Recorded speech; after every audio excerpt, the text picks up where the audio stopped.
Vous êtes bien sur la radio nationale et vous avez fait le bon choix. Il est 7h ici à Bamako, même heure à Koulikoro et c'est l'heure de votre journal. Bonjour et bienvenue.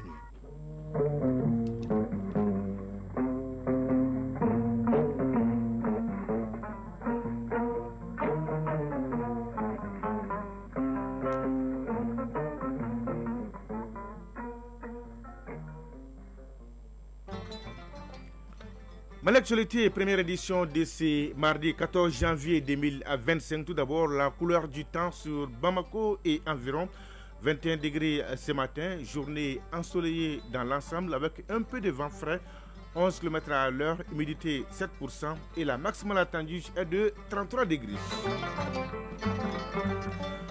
Mesdames et messieurs, à la une de cette édition, la remise d'un chèque de plus d'1 milliard de francs CFA aux 2500 jeunes stagiaires du 13e contingent du programme de formation de l'APEJ, de l'argent frais pour faciliter leur insertion professionnelle. Mais attention, c'est aussi un pacte avec l'État. L'accompagnement dont vous bénéficiez symbolise un pacte renouvelé entre la République et sa jeunesse. Ce pacte, chers jeunes, repose sur une vision, celle d'un Mali fort, souverain, uni, prospère et résolument tourné vers un avenir radieux. Le président Assimi Goïta, reportage de Brahma Traoré à suivre dès le début de ce journal. À la une, également la célébration de la journée nationale de la souveraineté retrouvée, 3e édition, c'est ce mardi 14 janvier, au programme des montées de couleurs, des leçons modèles dans des écoles et beaucoup d'autres activités patriotiques et citoyennes. Nous ferons le point avec Bemba Sibi. À suivre l'actualité dans les autres pays de l'AIS. Au Burkina, belle action citoyenne de la coopérative des artisans miniers qui a offert un drone de surveillance aux volontaires pour la défense de la patrie. Au Niger, c'est une caravane pour la paix qui sillonne les principales villes depuis 10 jours maintenant. Reportage de nos confrères de Radio Burkina et de Radio Niger à ne pas manquer. L'actualité internationale à suivre avec Batraoré. Il est là en direct avec moi dans ce studio. Bonjour Batraoré. Bonjour Sidiki Dame. De quoi va-t-on parler dans votre tour d'horizon de ce matin? Dans l'actualité internationale du jour, on retient la fin de la visite du Premier ministre sénégalais en Mauritanie, la mort de 40 agriculteurs au Nigeria suite à une attaque de Boko Haram, l'opposition qui rejette les résultats des élections législatives aux Comores et l'ouverture aujourd'hui du procès en destitution du président sud-coréen Yoon Suk-yeol. Tous ces sujets vous seront développés au cours de ce journal Sidiki Dameli. Développement à ne pas manquer. La chronique initiative citoyenne est au menu avec Ousmane Daou qui nous amène à la découverte de l'association malienne pour la concorde, l'éducation et la culture islamique. Enfin, vous aurez la page des sports avec l'athlète infatigable Sergatou Sissé. Bonjour. Bonjour Sidiki Dembélé. Est-ce que tout va bien Sergatou? Oui, ça va, alhamdoulilah. La une de votre page. Les championnes et champions d'Afrique de basket des moins de 18 ans, filles et garçons, seront reçus, félicités et décorés ce matin à Koulouba par le président de la transition chef de l'État, général d'armée Assimi Goïta. Championnat national professionnel de Ligue 1, le coup d'envoi de la 8e journée sera donné demain mercredi avec 3 rencontres. Et pour terminer, la rubrique insolite du jour comme tous les mardis. Et voilà pour le sommaire. Le journal Sidiki Dembélé. Une fois de plus, bonjour et bienvenue. Le Mali compte sur vous et je vous demande de prendre toute la mesure de l'effort consenti par l'État. Message fort du président de la transition hier matin aux 2500 jeunes stagiaires du 13e programme de formation professionnelle de l'APEJ. Ces jeunes ont reçu des mains du général d'armée Assimi Goïta un chèque géant de plus d'1 milliard de francs CFA pour faciliter leur insertion professionnelle. Voyons avec Brahma Traoré les grandes lignes de l'intervention du chef de l'État avec à la clé les chèques géants et lourds. Il est géant par sa taille et lourd par sa valeur, plus d'1 milliard 130 millions de francs CFA. Ce chèque est remis au 13e contingent du programme de formation professionnelle des stagiaires de l'APEJ par le président de la transition. Avant les gestes du jour, le chef de l'État est accueilli dans une atmosphère électrique. Des applaudissements nourris des jeunes diplômés qui respirent désormais à plein poumon grâce aux nouvelles compétences acquises. Puis retentit l'hymne national, solennité d'un acte qualifié ici de majeur.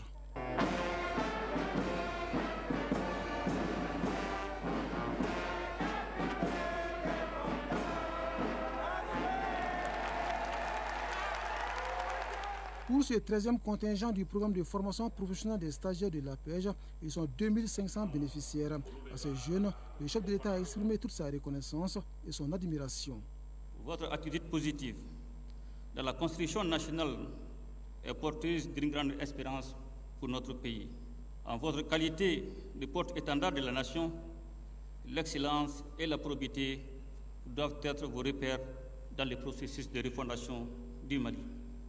Au-delà de la tenue d'une promesse, l'accompagnement dont vous bénéficiez symbolise un pacte renouvelé entre la République et sa jeunesse. Ce pacte, chers jeunes, repose sur une vision, celle d'un Mali fort, souverain, uni, prospère et résolument tourné vers un avenir radieux. Tourné vers un avenir radieux dont l'atteinte est liée en grande partie à la qualité des ressources humaines. C'est pourquoi, rappelle le président de la transition, le souci constant du gouvernement reste la formation pour une jeunesse malienne plus compétitive. Chers jeunes bénéficiaires, soyez au rendez-vous de l'histoire du Mali renaissant, le Mali Koura. Donc vous devez porter haut les flambeaux. Ce programme de stage que vous venez de parachever est un véritable viatique pour votre autonomie et votre participation à la construction nationale. En vous rappelant cette cérémonie solennelle qui fait désormais partie de votre histoire personnelle, vous devez en permanence porter le Mali dans vos cœurs, être guidé par la ferme volonté d'apporter votre pierre à la consolidation de l'édifice du Mali Koura. Vous êtes à présent armés des compétences nécessaires pour devenir des leaders et des bâtisseurs dans vos domaines respectifs. Et je vous le dis avec force, le Mali compte sur vous. Chaque apprentissage que vous avez validé, chaque défi que vous avez relevé et chaque idée novatrice que vous portez constitue une contribution inestimable à la marche souveraine et irréversible de notre pays. Un pays qui entend consolider et poursuivre les efforts en cours pour réduire le taux de chômage des jeunes qui constituent l'épine dorsale de la nation, une conviction partagée par le président Goïta. Le gouvernement poursuivra le soutien des initiatives en faveur de l'emploi, de la formation professionnelle et de l'entrepreneuriat. Il s'agira à cet effet d'accentuer le renforcement des mécanismes d'accompagnement et de créer un environnement propice à l'éclosion des talents au sein de notre jeunesse en vue de garantir son épanouissement pour l'ouverture de nouvelles opportunités. Dans la continuité des efforts en cours, 2500 nouveaux jeunes bénéficieront cette année 2025 des programmes de formation de l'APEJ. Toutefois, il est constant que le succès d'une telle entreprise à long terme dépendra de notre unité et de l'engagement citoyen de chacun de nous. C'est le lieu de faire appel à tous afin que nous agissions ensemble pour l'employabilité de notre jeunesse dans l'intérêt supérieur de la nation. Chers jeunes bénéficiaires, je vous invite à prendre toute la mesure de l'effort consenti par le gouvernement pour votre formation à travers l'APEJ. L'heure est donc venue pour vous de vous lever pour magnifier cette marque de confiance à votre endroit. Plus que de simples bénéficiaires d'un programme, vous êtes appelés à être des architectes soucieux de mettre leur talent au service de la nation et à celui de vos rêves. Néanmoins, gardez à l'esprit que le rêve doit toujours contribuer à changer la réalité. La réalité d'aujourd'hui, c'est la crise sécuritaire face à laquelle le président de la transition appelle à un sursaut national pour sortir le Mali de cet imbroglio. Les défis auxquels nous faisons face sont certes nombreux, mais ne doivent cependant jamais affaiblir notre foi en notre capacité collective à surmonter l'adversité. Aujourd'hui, plus que jamais, les Maliennes et les Maliens sont résolus à s'assurer un avenir radieux. Cette vocation nationale exige de chacun de nous un engagement fort et une responsabilité accrue. Un message qui aura un écho auprès de la jeunesse malienne. Jeunesse dont le courage et la détermination aux côtés des autorités de la transition sont salués par le général d'armée Assimi Goïta qui précise. Le Mali ne se relèvera que par la force de ses enfants unis et déterminés. Vive la jeunesse malienne, espoir et avenir de la nation. Ensemble, nous ferons le Mali Koura, qu'Allah bénisse le Mali et protège les Maliens. Sur ces vœux, le chef de l'État prend congé des jeunes du Mali, dans l'espoir que le message a été bien compris, afin que plus d'actes concrets soient posés dans le sens du renouveau du Mali. Message très bien compris, Brahma Traoré. Sur autre plan, un plan d'action est désormais disponible pour la satisfaction des besoins fondamentaux de la population. Ce plan a été adopté hier après-midi à la primature lors de la rencontre mensuelle du Premier ministre avec le secteur privé. Pendant un an donc, il s'agira d'assurer la couverture des besoins fondamentaux à travers la réalisation d'un certain nombre d'activités identifiées. Sa mise en œuvre devrait avoir des effets immédiats sur le pouvoir d'achat des ménages. Ce plan d'action s'inscrit dans le cadre de la mise en œuvre de l'axe 3 de la lettre de cadrage remise par le président de la transition au chef du gouvernement. Plusieurs membres du gouvernement ont pris part à la rencontre. C'est un reportage signé Mamari Kounish et Aliou Touré. Le plan d'action pour la satisfaction des besoins fondamentaux de la population à très court terme s'articule autour de 15 mesures. Ces mesures visent entre autres la réduction des taxes et impôts et des coûts de transport, l'administration des prix pour certains produits, l'allègement des conditions bancaires ainsi que la gestion efficace et le maintien de la production nationale sur le territoire national. Sanoussi Bouyassila, rapporteur du comité. Importation d'une quantité de 100 000 tonnes de riz renouvelable pour anticiper sur l'atténuation des conséquences de l'inondation des champs. Suspendre la perception de la taxe sur l'importation d'une quantité de 30 000 tonnes de graines de coton. Suspendre la perception de la TVA sur l'importation des aliments de volaille et de poissons. Lutter contre les tracasseries routières et améliorer la fluidité des corridors d'approvisionnement du pays. Actualiser la structure des prix du riz, de l'huile alimentaire importée en vue d'une révision du prix indicatif plafond. L'application de ces mesures devrait permettre à un approvisionnement régulier du marché en denrées de première nécessité, de stabiliser les prix à un niveau supportable et acceptable, mais surtout de prendre en compte l'axe 3 de la lettre de cadrage remise au chef du gouvernement par le président de la transition. Général de division Abdoulaye Maïga, Premier ministre, ministre de l'administration territoriale et de la décentralisation. Vous rassurez que l'objectif du gouvernement, c'est vraiment pour vous appuyer et vous accompagner. Nous savons pertinemment que la mission qui nous a été confiée, à savoir satisfaire les besoins fondamentaux des populations, le gouvernement ne constitue pas un acteur économique en tant que tel. Donc en fait, nous comptons beaucoup sur vous, sur votre patriotisme et votre abnégation qui n'a jamais fait défaut jusqu'à présent. Ce cadre de concertation va coexister simultanément avec les autres cadres de concertation qui sont, j'imagine, dans tous les départements ministériels. Concernant le plan d'action, j'ai compris qu'il est assez modeste quand on regarde le nombre. Il s'agit de 15 mesures. Donc nous allons vraiment faire l'effort de le suivre, surtout de l'évaluer de manière rigoureuse.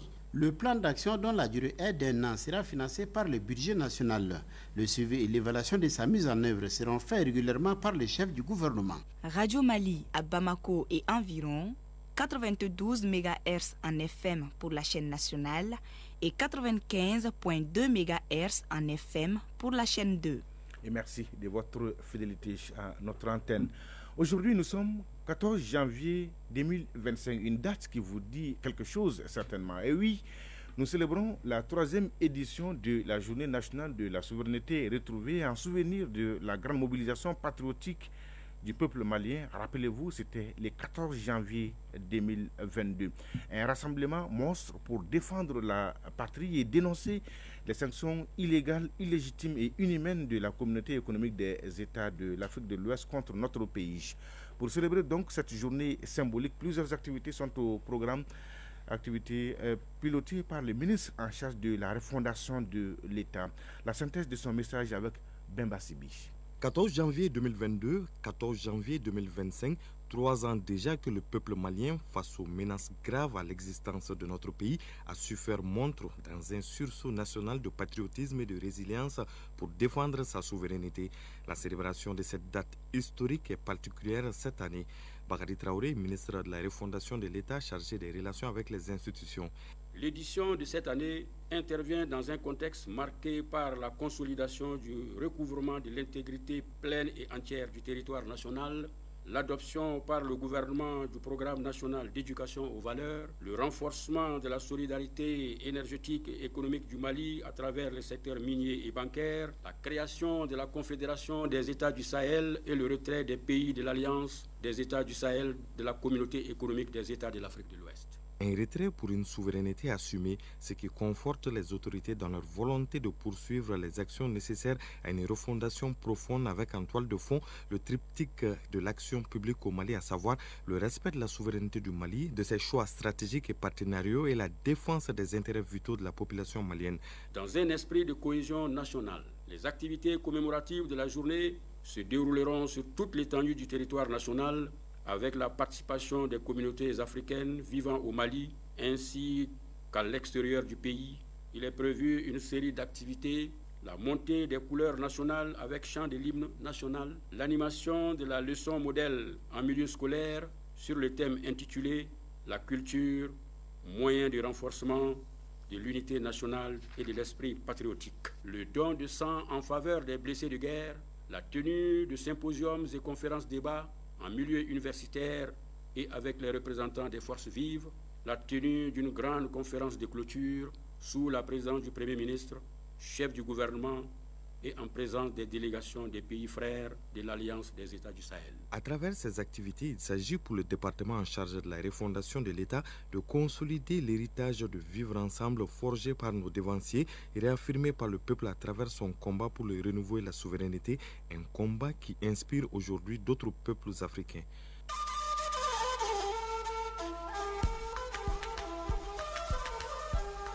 AES, actualité.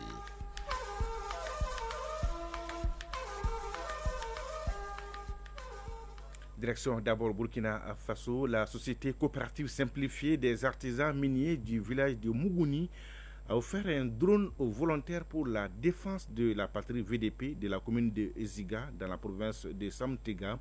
Un drone pour leur permettre de lutter efficacement contre le terrorisme dans la localité. Elle a également remis 2 tonnes de riz et d'huile ainsi que 4 fourrages à ces VDP. Tout ce dont a coûté au total plus de 12 millions de francs CFA à la société coopérative simplifiée des artisans miniers du village de Mougouni. Le reportage de Jacques Ouedraogo de Radio Burkina. Un drone d'un montant de 5 millions de francs CFA pour renforcer les capacités opérationnelles des volontaires pour la défense de la patrie de la commune de Ziga dans la province du San-Matenga. Cette noble contribution est de la part de la société coopérative simplifiée Relwende des artisans miniers du village de Mougouni. En plus du drone, 2 tonnes de riz, 10 bidons d'huile et 4 fourrages ont également été remis au VDP de la commune de Ziga. Adama Sawadogo, président de la société coopérative simplifiée Relwende des artisans miniers de Mougouni. Le riz nous a coûté plus d'1 million, l'huile peut atteindre plus de 250 000 francs CFA et les 4 fourrages sont estimés à plus de 6 millions de francs CFA. Nous invitons nos autres frères orpailleurs à emboîter nos pas. Ce geste hautement salutaire est une manifestation du patriotisme, de l'engagement citoyen de la part de ces artisans miniers pour répondre ainsi à l'appel du chef de l'État, le capitaine Ibrahim Traoré. Idrissa Gansonré, haut commissaire de la province du San-Matenga. Pour nous, c'est une manifestation de leur patriotisme, de leur engagement citoyen pour répondre à l'appel du chef de l'État qui a voulu en tout cas que chaque Burkinabé, là où il est, qu'il puisse en tout cas de façon significative participer à la lutte pour la reconquête du territoire national. Ce don a coûté au total plus de 12 millions de francs CFA à la société coopérative simplifiée Relwende des artisans miniers du village de Mougouni. Le besoin est donc énorme et le premier responsable de la province invite les autres structures à en faire autant car c'est ensemble que nous pourrions relever les défis sécuritaires actuels. À Niamey, au Niger, c'est une caravane de paix qui est lancée dans beaucoup de localités pour véhiculer des messages. Le chef du groupement Toubou de Gadjontou n'est pas resté en marge. Il vient d'effectuer une tournée de 10 jours dans le département de Ngouti. Objectif, promouvoir la paix et la cohésion sociale dans cette contrée. On fait le point avec Alou Ibrahim de Radio Niger. Dans le cadre d'une vaste tournée de sensibilisation financée par la haute autorité à la consolidation de la paix, le chef du groupement de Gadjanto, Ousmane Alaj Ali, a parcouru plusieurs localités de la région de Difa, dont Zormodo, Kafando, Ingelboli, Gadjanto, Grat, Lekanga, Ngurti, Djauro, Ingelboli et Olomi. L'objectif de cette tournée était de prêcher les valeurs essentielles de paix, de solidarité et de cohésion sociale, tout en exprimant le soutien indéfectible au Conseil national pour la sauvegarde de la patrie. Cette initiative a été saluée par les communautés comme un pas important vers la consolidation de la paix et de l'unité dans la région de Difa. Dans toutes les 10 localités visitées, le chef Ousmane El-Hadj Ali, accompagné par son équipe, a rencontré les leaders communautaires et les jeunes, les femmes.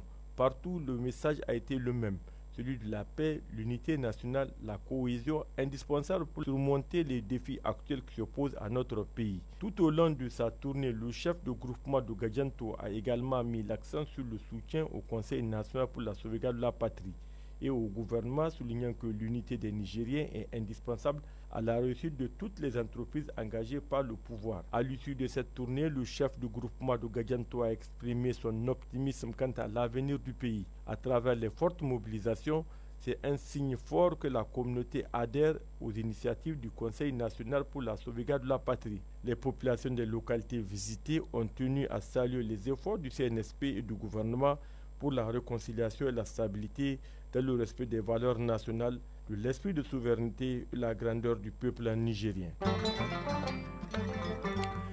Dans l'actualité, première édition de ce mardi 14 janvier 2025. Merci de votre fidélité. C'est de l'or pour nous. Fin de la première partie. Mais rassurez-vous, vous n'avez pas tout raté. Dans la deuxième partie, nous allons voir avec Batraoré l'essentiel de l'actualité internationale. Un tour d'horizon qui nous conduit en Mauritanie, au Nigeria, aux Comores et en Afrique du Sud, Batraoré. Oui, en Afrique du Sud, début hier de l'opération de sauvetage des mineurs coincés dans une mine clandestine. Le développement tout de suite. Vous aurez la chronique initiative citoyenne avec Ousmane Dao qui nous ouvre ce matin les portes de l'association malienne pour la concorde, l'éducation et la culture islamique. Elle est présente à Bamako, à Kaï, Ségou, Koulikoro et Mopti, association des bienfaisances. À suivre enfin la page des sports avec Sragatou Sissé, l'athlète qui ne perd jamais. On va parler des décorations des champions et des championnes d'Afrique des Ligue 1, 8e journée. Un tour en Europe est terminé avec l'insolite du jour. Sragatou, c'est l'histoire d'un but célébré hors des limites du terrain. Stop.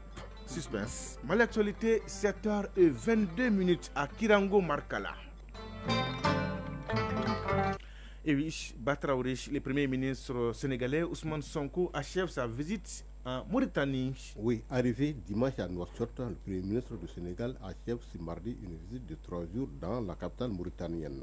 Venu en voisin pour approfondir les relations avec la Mauritanie, à qui le président sénégalais Bassirou Diomaye Faye avait réservé son premier voyage officiel juste après son élection en mars dernier, Ousmane Sonko a notamment annoncé hier la création d'un comité pour achever d'ici 2026 le pont de Rosso qui doit relier les deux pays. Et c'est vraiment triste. Au Nigeria, au moins 40 agriculteurs tués par Boko Haram. Cela est arrivé le dimanche passé dans l'état de Borno, dans le nord-est du Nigeria. Le gouverneur de cet état, qui a dévoilé l'information hier, a appelé les populations à rester dans les zones dites de sécurité, celles qui auraient été débarrassées des extrémistes après les opérations de l'armée. Les autorités ont appelé à l'ouverture d'une enquête après cette attaque. Boko Haram opère depuis 2009 au Nigeria. Les exactions de ce groupe islamiste ont déjà fait quelques 35 000 morts et plus de 2 millions de déplacés dans le nord-est du Nigeria selon l'ONU. En Afrique du Sud, Batraoré, début de l'opération de sauvetage des mineurs coincés dans une mine clandestine. Cette opération de sauvetage a démarré hier afin de récupérer les mineurs illégaux qui se trouvent toujours sous terre dans une mine d'or abandonnée de la ville de Stilfontein au nord-ouest de Johannesburg. Un tribunal du pays a ordonné au gouvernement la semaine dernière de payer sans délai une équipe de professionnels afin d'organiser la remontée des survivants ainsi que les corps de mineurs décédés. Les législatives aux Comores, l'opposition rejette les résultats du premier tour et refuse de participer au second. Cette annonce a été faite hier par les leaders de l'opposition comorienne qui refusent de participer au second tour des élections législatives le 16 février ainsi qu'aux élections communales également prévues ce jour-là. La décision intervient en raison des graves irrégularités que l'opposition dit avoir constatées la veille lors du premier tour des scrutins. Le Liban, oui, le Liban désigne le juge Nawaf Salam, Premier ministre, et ouvre la voie à une sortie de crise. Nawaf Salam, qui est actuellement président de la Cour internationale de justice à La Haye, a été élu hier Premier ministre du Liban. Il a obtenu les voix de 84 députés sur 128 qui compte le Parlement. Le chef du gouvernement sortant, Najib Mikati, n'a obtenu que 9 voix et 35 députés se sont abstenus de donner un nom au président de la République, Joseph Aoun. En Corée du Sud, Batraoudé, plus d'un mois après son coup de force, Yoon Suk-yeol, jugé par la Cour constitutionnelle. Le procès en destitution du président sud-coréen Yoon Suk-yeol s'ouvre ce mardi 14 janvier devant la Cour constitutionnelle. L'instance est appelée à décider si elle le démet définitivement pour sa tentative ratée d'imposer la loi martiale qui a plongé le pays dans une grave crise politique. La première audience n'a duré que quelques minutes. Yoon Suk-yeol ne s'étant pas présenté, Sidiki Dambélé. Merci Batraoré pour toutes ces informations. On est très bien servi. Rebonjour Sragatou Sissi. Rebonjour Sidiki Dambélé. Donnez-nous l'heure, la bonne et la vraie heure. Il est 7h26 à Telemsi, région de Tombouctou, et Sansandengue, région de Ségou. Les Djingoré, on se retrouve.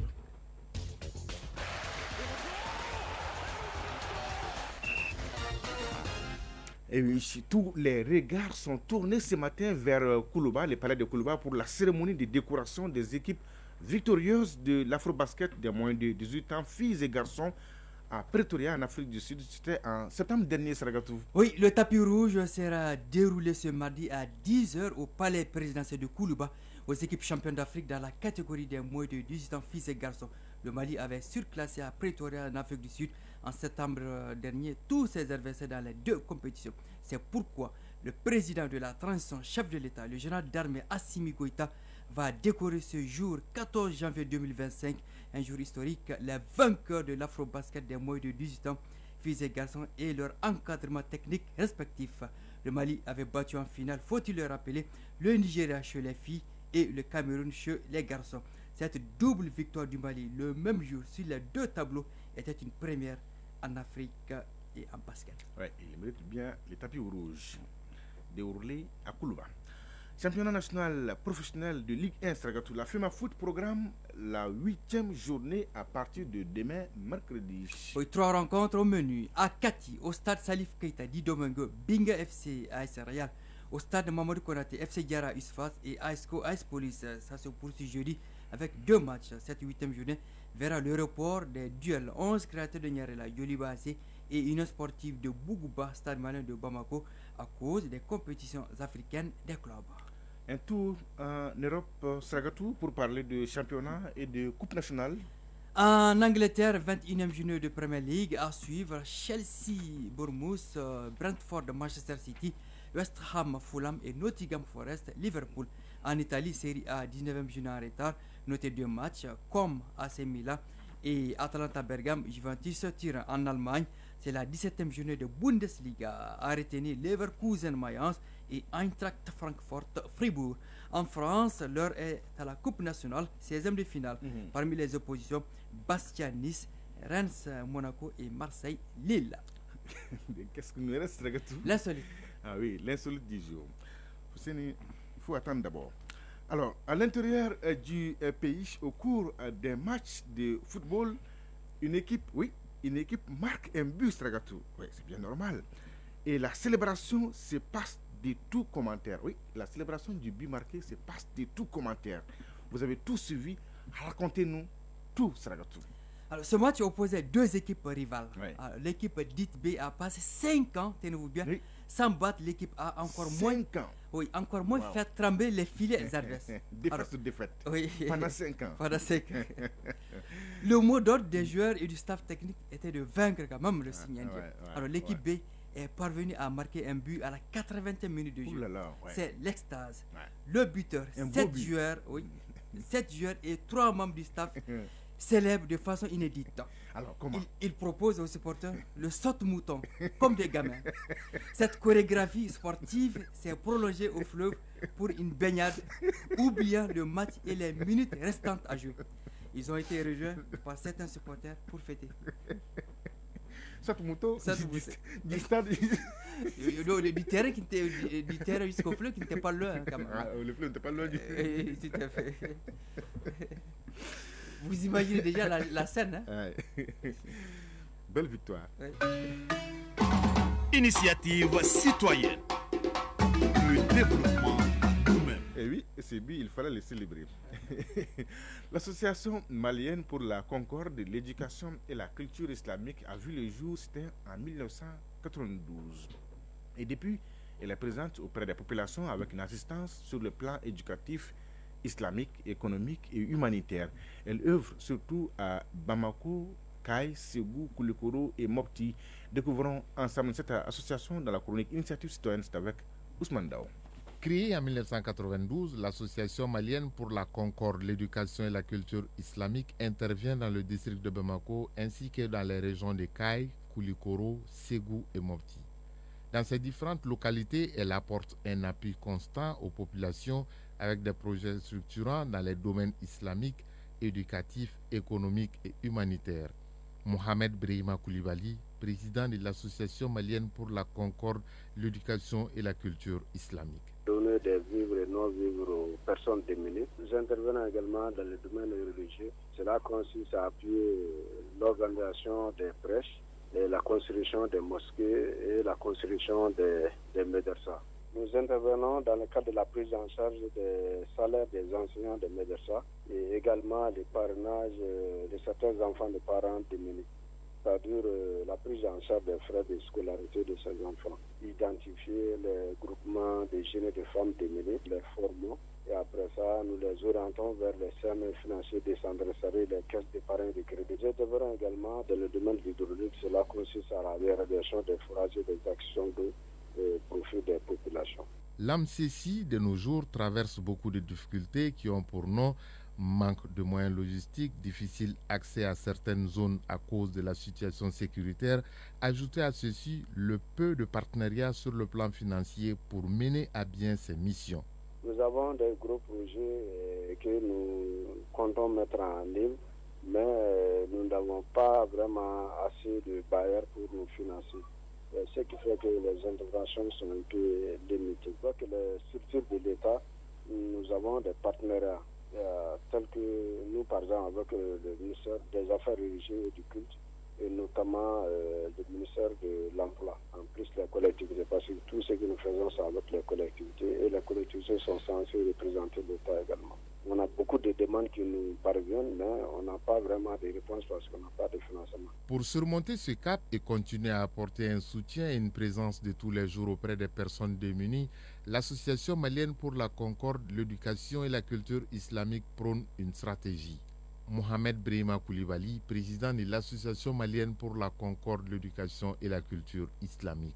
L'État tout seul ne peut pas vraiment faire face à ces demandes. Donc il va falloir qu'il y ait une coordination, une certaine synergie pour que nous puissions toucher l'ensemble, sinon beaucoup de populations. Donc s'il n'y a pas de coordination, les populations ne vont pas bien vraiment profiter de nos interventions. En attendant de trouver les voies et moyens pour une synergie des associations, l'AMCC va devoir continuer seul pour soulager les populations.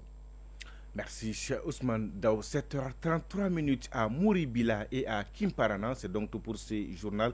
Merci à Batraouri et à Idrissa Damele qui m'ont aidé à la réalisation, aux opérations techniques à Lou Koulibaly. La mise en ligne est assurée par Cheikh Abdoulaziz Koulibaly, à la coordination Bourama Traoré, présentation Sidiki Damele. Merci de votre fidélité et de tous vos soutiens, c'est réconfortant.